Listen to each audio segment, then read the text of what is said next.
Financial markets పై పట్టు సాధించాలనుకునే వాళ్ళు Revanth conduct చేసే వెబినార్ కోసం ఈ నెంబర్ కి కాల్ చేయండి. నమస్తే, వెల్కమ్ టు సుమన్ టీవీ. నేను విష్ణు. ప్రస్తుతంతో పాటు ప్రముఖ స్టాక్ మార్కెట్ అనలిస్ట్ జీవి సత్యనారాయణ గారు ఉన్నారు. వారితో మాట్లాడదాం. సార్ నమస్తే. సార్ నమస్తే. సత్యనారాయణ గారు, ఇప్పుడు ఒక లాంగ్ టర్మ్ ఇన్వెస్ట్మెంట్కి ఒక 3 సంవత్సరాలకో ఒక 5 సంవత్సరాలు ఒక లాంగ్ టర్మ్ ఇన్వెస్ట్మెంట్ చేసుకోవాలి, అది కూడా నిఫ్టీ 50 నుంచి మేము కొన్ని టాప్ కంపెనీస్ సెలెక్ట్ చేసుకోవాలి అనుకుంటే ఒక టాప్ 10 to 15 కంపెనీస్ ఏమున్నాయి లాంగ్ టర్మ్ పర్పస్కి ఇన్వెస్ట్ చేసుకోవాలంటే? ప్రేక్షకులకు కేవలం ఒక అవగాహన కొరకు, ఇన్ఫర్మేషన్ కొరకు, ఒక నాలెడ్జ్ కొరకు మాత్రమే మాట్లాడుకుందాం. ఇదేదో రికమెండ్ చేయడం కాదు, జస్ట్ ఒక ఇన్ఫర్మేషన్ కొరకు. అసలు ఏముంటాయి నిఫ్టీ 50లో ఒక టాప్ 10 ఒక 10-15 ఇయర్స్కి ఇన్వెస్ట్ చేసుకోవాలంటే ఆ కోణంలో మాట్లాడుకుందాం. ఓకే, ఇప్పుడు ఎవరైనా కానీ కొత్తగా జాయిన్ అయ్యే వాళ్ళు రెండే అంటే చూడవలసినవి. బిఎస్సి సెన్సెక్స్ 30 కంపెనీలు ఉంటాయి, నిఫ్టీ 50లో 50 కంపెనీలు ఉంటాయి. ఈ 50లో కానీ 30లో కానీ ఆ 30 ఏవైతే బిఎస్సి సెన్సెక్స్లో ఉన్నాయో అవే నిఫ్టీ 50లో ఉంటాయి. ఇంకో 20 ఎక్స్ట్రా ఉంటాయి. మన పని ఏంటిది? పెన్ను నోట్బుక్ దగ్గర పెట్టుకోండి. ఈ పెన్ను నోట్బుక్ దగ్గర పెట్టుకొని నిఫ్టీ 50 ఏవైతే ఉన్నాయో అన్నీ టాపే. కానీ మనం ఏం చేయాలి అంటే 3 ఏండ్ల 6 ఏండ్ల తరాలైనా ఉంచుకోవచ్చు. ఎలా ఉంచుకోవాలి, ఎట్లా ఉంచుకోవాలి ఏంటిదంటే 1992లో ఎన్ఎస్సి ఎక్స్చేంజ్ ఎప్పుడైతే 1000 పాయింట్లతో స్టార్ట్ అయిందో అది ఇప్పుడు 25,000 వరకు వచ్చింది. ఈ ఎన్ఎస్సి ఏదైతే 50 ఉన్నాయో ఆ 50 కంపెనీల విలువ 250 రెట్లు పెరిగింది 1992 నుంచి 2024కి. అదొక 8, ఇదొక 24, అంటే 32 సంవత్సరాలకి. అయితే మనం ఏం చేయాలి? ఎప్పటికప్పుడు చేంజ్ చేసుకోవాలి. మనము ప్రజెంట్ ఇప్పుడు అనుకుంటాం 3 ఏళ్ళు 5 ఏళ్ళు 10 ఏళ్ళు అని అనుకుంటాం, కానీ ఎప్పటికప్పుడు ప్రతి 3 నెలలకు ఒకసారి మన కంపెనీలు ఎలా ఉన్నాయి గ్రోత్ అనేది చూసుకోవాలి. ఇప్పుడు మనం మాట్లాడే టైంకి 50 కంపెనీల్లో ఒక 15 చెప్తాను. అయితే మళ్ళీ ఏం చేయాలి? ఏప్రిల్, మే, జూన్ ఫస్ట్ క్వార్టర్, ఇప్పుడు జూలై, ఆగస్టులో మనం ఆగస్టులో ఉన్నాం. అంటే ఫస్ట్ క్వార్టర్ రిజల్ట్స్ ఏవైతే ఉన్నాయో ఇప్పుడు అప్లికబుల్. మళ్ళీ మనం ఏం చేయాలి? July, August, September second quarter, అక్టోబర్లో మళ్ళీ సెకండ్ క్వార్టర్ రిజల్ట్స్ వస్తాయి. ఇప్పుడు మనం చెప్పేటటువంటి ఈ 15 కంపెనీలు, అంటే 50లో ఒక 15 సెలెక్ట్ చేసి మనం చెప్పడం జరుగుతుంది. ఈ 15 ఒక షార్ట్ టర్మ్కి అనుకోవాలి. మళ్ళీ నెక్స్ట్ క్వార్టర్ రిజల్ట్స్ వచ్చినప్పటికీ 50లో ఏ కంపెనీలు రిజల్ట్స్ బాగున్నాయి, క్వార్టర్లీ, యాన్యువల్ ఏం బాగున్నాయి, రాబోయే రోజుల్లో దానికి ఏమైనా గ్రోత్ ఉందా లేదా అనేది చూడాలి. ఇవి సింపుల్గా. అయితే మనం ఏం చేయాలంటే screener.inలో బాగా ఉంటుంది. అక్కడికి వెళ్ళి కోర్ వాచ్ లిస్ట్ అని ఉంటుంది. కోర్ వాచ్ లిస్ట్లోకి వెళ్ళి మనము ఆ లిస్టుని, అంటే ఇప్పుడు నిఫ్టీ 50 కానీ, నిఫ్టీ 100 కానీ, నిఫ్టీ ఫార్మా కానీ, నిఫ్టీ ఆటో కానీ, నిఫ్టీ బ్యాంక్ కానీ, నిఫ్టీ 400, మిడ్ క్యాప్, ఎన్నైనా సరే ఆ కోర్ వాచ్ లిస్ట్లో మనం పెట్టుకొని మనం ఏం చేయాలి? ఆ కాలమ్స్ ఉంటాయి, ఎడిట్ కాలం అని అక్కడనే ఉంటుంది. ఆ ఎడిట్ కాలంకి వెళ్ళి మనకి ఏమేమి ఫీచర్స్ కావాలనో అవి ముందు సెలెక్ట్ చేయాలి. screener.inకి వెళ్ళి కోర్ వాచ్ లిస్ట్లోకి వెళ్ళి ఎడిట్ కాలంలోకి వెళ్ళి ఎడిట్ కాలంలో క్వార్టర్లీ రిజల్ట్స్, అంటే లాస్ట్ ఇయర్ ఫస్ట్ క్వార్టరు, ఇప్పుడు ఫస్ట్ క్వార్టర్ రిజల్ట్స్. అంటే మనం చూడవలసింది మెయిన్, ఏ కంపెనీ అయినా కానీ ప్రాఫిటే మూలం అనమాట. అంటే ప్రాఫిట్ పెరగాలి. ప్రాఫిట్ పెరిగిందే మనం బేస్ చేస్తాం. ఈ క్వార్టర్ ఏదైతే 2024 ఫస్ట్ క్వార్టర్లో ఎంత లాభం వచ్చింది, 2023లో ఫస్ట్ క్వార్టర్ ఎంత లాభం వచ్చింది, 2023 మార్చికి ఎంత 1 ఇయర్కి ఎంత ప్రాఫిట్ వచ్చింది యాన్యువల్, 2024 మార్చికి ఎంత వచ్చింది ప్రాఫిట్, ఆ కాలమ్స్ ఉంటాయి. అక్కడ net profit last year, net profit preceding year, net profit last year first quarter, net profit 24-25 first quarter. ఇవన్నీ మనం అక్కడ సెట్ చేయాలి. సెట్ చేస్తే అక్కడ మనం స్కాన్ చేయగానే అది తీసిస్తుంది. ఇప్పుడు 50లో ఏవైతే స్కాన్ చేసినామో ఆ 50లో ఒక 15 లిస్టు చెప్తాను. అవి ఎలా వచ్చినాయి, ఏమొచ్చినాయి అనేది, లాభం పెరిగిందని చెప్తాం కానీ ఫిగర్ చెప్పడానికి టైం సరిపోదు. ఫస్ట్ బాగా లాభాల్లో వచ్చింది కోటక్ బ్యాంక్, బ్యాంక్ సెక్టార్లో. కోటక్ బ్యాంకు మీరు కనుక తగ్గినప్పుడల్లా కొనుక్కోండి. ఓన్లీ 3 months వెయిట్ చేయండి, మీకు 10-15-20% ఈజీగా వచ్చేస్తుంది. మినిమం 10% వస్తే ఎగ్జిట్ అవ్వచ్చు. బ్యాంకింగ్ సెక్టార్లో, ప్రైవేట్ బ్యాంక్ సెక్టార్లో ఈ క్వార్టర్లో బెస్ట్ పర్ఫార్మెన్స్ చూపించింది కోటక్ బ్యాంక్. మిగిలిన బ్యాంకులు ఉంటాయి కానీ వాటికంటే బెస్ట్ ఏది? కోటక్ బ్యాంకు. ఇక సెకండ్ సాఫ్ట్వేర్లో వచ్చింది ఇన్ఫోసిస్ ఉంది, second one. First Kotak bank, second Infosys. Results విషయంలో నేను ఇప్పుడు చెప్పేదంతా నిఫ్టీ 50 టాపే, కానీ ఉన్న వాటిల్లో బాగా ప్రాఫిట్ చూపించిన సెలెక్ట్ చేసినటువంటివి నా ప్రకారం ఉన్నటువంటివి ఇవి చెప్తున్నాం. అయితే ఇప్పుడు కొనాలని కాదు, మీరేం చేయాలి, మళ్ళీ ఎంటర్ ఎగ్జిట్ అనేది చార్టింగ్లో చూసుకోవచ్చు, ట్రేడింగ్ వ్యూలో చూసుకోవచ్చు. ఎంటర్ ఎగ్జిట్ అనేది ఇంకా బండ గుర్తు ఏంటంటే మాకు చార్టింగ్ తెలియదు, ట్రేడింగ్ వ్యూ తెలియదు, బైసెల్ సిగ్నల్ తెలియదు అంటే మీరు ఏం చేయక్కర్లే. ఏదైతే కొనదలుచుకున్నారో, కోటక్ బ్యాంక్ కొనాలని అనుకున్నారనుకోండి, ఈరోజు నిన్నటి ధర మీద ఈరోజు పెరిగింది అప్పుడే కొనాలి. అంటే ఎంత ఉంటే అంత దాని మీద, అంటే కొంచెమే పెరిగింది ఓకే కొనుక్కోండి, ఎక్కువ పెరిగింది వెయిట్ చేయండి అంతే తప్ప తగ్గిన రోజు కొనొద్దు. కోటక్ బ్యాంకు నిన్నటికంటే కొనాలి అని అనుకుంటే ఈరోజు నిన్నటి మీద కొంచెం ఎక్కువ ఉండాలి ధర, అప్పుడే కొనాలి. తక్కువ ఉన్నప్పుడు కొనకూడదు. తక్కువ ఉన్నప్పుడు కొంటే ఏంటంటే ఫాల్ అవుతున్నట్టు అర్థం, ఎక్కువ ఉన్నప్పుడు కొంటే ఏంటంటే పెరుగుతుందని అర్థం.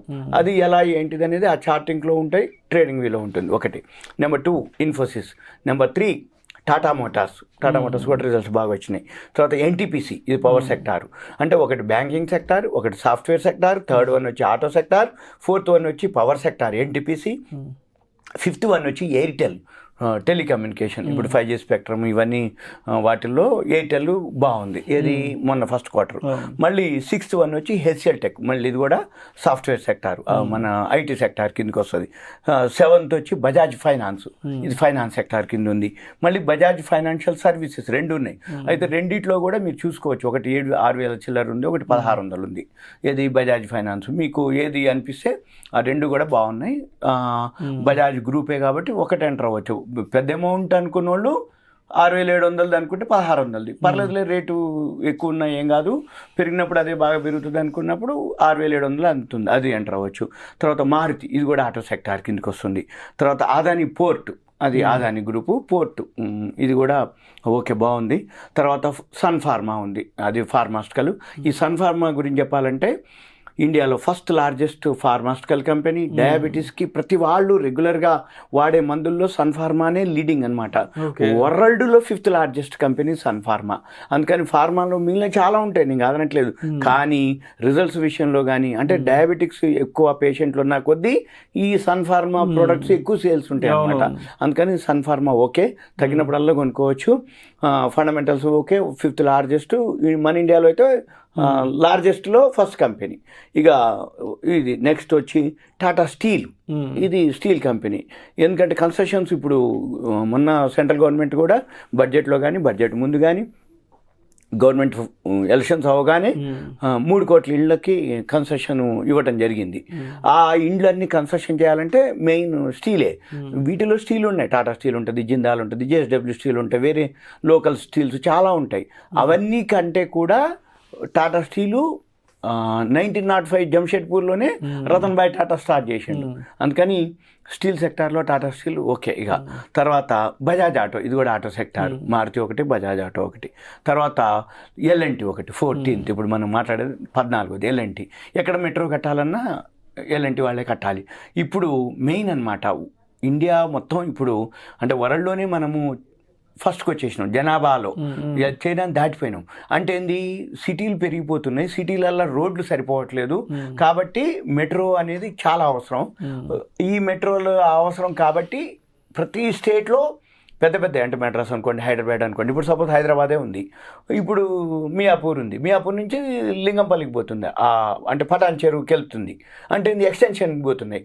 అంటే ఇది అలా చేయాలన్నా, కొత్త రూట్లు మెట్రోలు వేయాలన్నా ఎల్ఎన్టీనే. మన హైదరాబాదే కాదు, ఓవరాల్గా ఆల్ ఓవర్ ఇండియాలో ఇలా పెద్ద పెద్ద సిటీస్ అన్నీ ఏ స్టేట్ గవర్నమెంట్ వాళ్ళు ఉంటే వాళ్ళన్నీ ఎల్ఎన్టీకి ఇవ్వాలి మెట్రోలు. ఒకటే బండ గుర్తు, ఎయిర్పోర్ట్లు అనగానే జిఎంఆర్, మెట్రోలు అనగానే ఎల్ఎన్టీ, అలా కొన్ని బ్రాండ్లు ఉంటాయి. మన పని ఏంటిది, ఎల్ఎన్టీ ఓకే, తగ్గినప్పుడల్లా కొనుక్కోవచ్చు, ఇక దాని గురించి ఆలోచించక్కర్లే. ఇక అంటే మీరు ఇంకా చూడాల్సింది ఏంటిదంటే, ఈ నిఫ్టీ 50లో ఏవైతే ఇప్పుడు మనం చెప్తున్నామో, ఇవి చెప్పిన దానికంటే మీకు ఒక్కసారి ఆర్డర్ బుక్ అని ఉంటుంది. ఆర్డర్ బుక్ అంటే ఇప్పుడు ఎల్ఎన్టీ ఉంది, 1,00,000 కోట్ల పైన ఉంది ఆర్డర్ బుక్. అంటే ఎన్ని ఏళ్ళు కట్టాలి, అది కడుతున్నా కొద్దీ సరిపోదు టైము, కట్టినా కొద్దీ సరిపోదు టైము, కట్టినా కొద్దీ ఎక్స్టెన్షన్ ఉంటుంది. ఇప్పుడు సపోజ్ ఎల్ఎన్టీ మెట్రో కట్టాలి అంటే ఏళ్ళు పట్టింది, మళ్ళీ ఇప్పుడు మియాపూర్ వరకు వచ్చిందంటే మళ్ళీ ఎక్స్టెన్షన్ అంటారు. ఎక్స్టెన్షన్ అంటే మళ్ళీ ఆర్డర్ బుక్, మళ్ళీ ఆర్డర్ అంటే మళ్ళీ కొన్ని ఏళ్ళు. అప్పుడు పటాన్ చేరు అంటారు, పటాన్ చేరు వచ్చేటప్పటికి మళ్ళీ వాళ్ళు ఏమంటారు, ఇంకా అవతలకి సంగారెడ్డి అంటారు.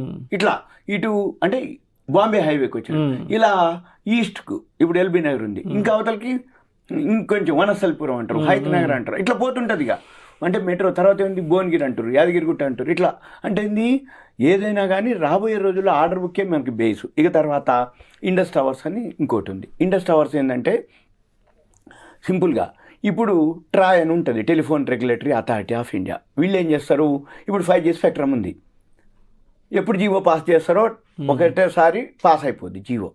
ఎప్పుడైతే జియో పాస్ కాగానే ఎయిర్టెల్ అనుకోండి, వోడాఫోన్ అనుకోండి, టాటా డోకోమో అనుకోండి, జియో అనుకోండి, వాళ్ళకి క్లయింట్ బేస్ పెంచుకోవాలి, 5G స్పెక్ట్రమ్ కావాలి అనగానే టవర్లు ఉండవు, రాత్రి కట్టరు టవర్లు. ఈ ఇండస్ టవర్స్ కూడా ఆల్ ఓవర్ ఇండియాలో ప్రతి ఏదైతే అపార్ట్మెంట్లు అనుకోండి, ఎక్కడైతే కొండలు గుట్టలు అనుకోండి, అక్కడ ఈ ఇండస్ టవర్స్ టవర్స్ వేసి పెట్టుకుంటాడు రెడీగా ఉండి టవర్స్ వేసి పెట్టంగానే ఇప్పుడు జియో వాళ్ళు ఎయిర్టెల్ వాళ్ళు బాబు నాకు ఇక్కడ లడాక్ నార్త్, ఇప్పుడు మన కొండలు గుట్టలు ఉన్నాయి, అక్కడ మాకు జమ్మూ కాశ్మీర్ ఉంది, మాకు ఇట్లా టవర్ అనగానే రెడీ అంటాడు, అనగానే ఆ టవర్ ఇచ్చేస్తాడు. అనగానే రాత్రి మనకి కొన్ని లక్షల టవర్లు 5G స్పెక్ట్రమ్కి వెళ్ళిపోతాయి. అంటే మనకేమవుతుంది, ట్రాయ్ ఎప్పుడైతే జియో పాస్ అయిందో ఏమంటే మనం ఎయిర్టెల్ అయితే ఎయిర్టెల్, జియో అయితే జియో, టాటా డోకోమో, వోడాఫోన్ ఏదైతే అది మనకు సిగ్నల్ వచ్చేస్తుంది 5G. అంటే ఏంది రాత్రి టవర్లు ఎక్కడ ఉన్నాయి, లేవు, ఈ ఇండస్ టవర్స్ వాళ్ళే ఇవ్వాలి. అంటే రాబోయే రోజుల్లో ఇండస్ టవర్స్ ఎంత తగ్గితే అప్పుడు కొనుక్కోవచ్చు. ఎందుకంటే 5G స్పెక్ట్రమ్ అని ఇప్పుడు అంటారు.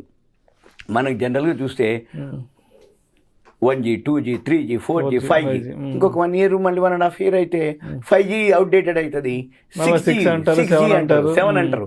అంటే అవుతున్న కొద్దీ టవర్స్ కావాలి, అప్గ్రేడ్ అవుతున్న కొద్దీ సెల్ ఫోన్లు మారుస్తుండాలి, సెల్ ఫోన్లు మారుస్తున్న కొద్దీ ఇండస్ టవర్స్కి ఇక సేల్స్ చూడొచ్చు, ప్రాఫిట్ చూడొచ్చు. ఆర్డర్ బుక్ ఎన్ని టవర్స్ కట్టుకుంటూనే పోతాడు. అంటే విలేజెస్లో అనుకోండి, కొండల్లో గుట్టల్లో, డిస్ట్రిక్ట్లు అనుకోండి, ఎక్కడైతే అవుట్స్కట్స్ మనం అక్కడ కూడా వీళ్ళు టవర్స్ వేస్తారనమాట. అందుకని ఈ 15 ఇప్పటి వరకు ఇది కూడా ఒక క్వార్టర్ వరకే నేను చెప్తున్నా. ఎందుకంటే మళ్ళీ సెకండ్ క్వార్టర్ రిజల్ట్స్ వస్తాయి, ఏప్రిల్, మే, జూన్, జూలై, ఆగస్టు, సెప్టెంబర్, అక్టోబర్లో మళ్ళీ సెకండ్ క్వార్టర్ రిజల్ట్స్ వస్తాయి. ఈ సెకండ్ క్వార్టర్ రిజల్ట్స్ ఇప్పుడు ఈ 15 కనుక అలానే కంటిన్యూ కనుక ప్రాఫిట్ కనుక ఉంటే మీరు కంటిన్యూ చేసుకోండి. లేదు ఇంకో 50లో ఎప్పుడైతే ఈ ఎడిట్ కాలంకి వెళ్ళి లాస్ట్ ఇయర్ సెకండ్ క్వార్టర్, ఈ సంవత్సరం సెకండ్ క్వార్టర్, అంటే అక్టోబర్లో చేయబోయే పనికి మీరు ఈ సెకండ్ క్వార్టర్ రిజల్ట్స్ని బట్టి బేస్ చేసుకొని మళ్ళీ మీరేం చేయాలి, ఆ 15 పెట్టుకోవాలి. మీరు SIP చేసుకోవచ్చు, ఇన్వెస్ట్మెంట్ చేయొచ్చు.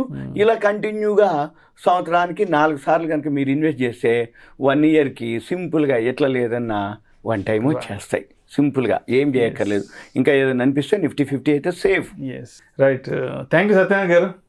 సుమన్ టీవీ ప్రేక్షకులకు ధన్యవాదాలు. Thank you. ఇదంతా మీకు అవేర్నెస్, ఎడ్యుకేషన్ పర్పస్. రైట్, ప్రేక్షకుల విజ్ఞప్తి, ఈ వీడియోలో మాట్లాడిన అంశాలు కేవలం ప్రేక్షకులకు ఒక అవగాహన కొరకు, ఇన్ఫర్మేషన్ కొరకు, ఎడ్యుకేషన్ పర్పస్ కొరకు మాత్రమే వీటి గురించి ప్రస్తావించడమైనది.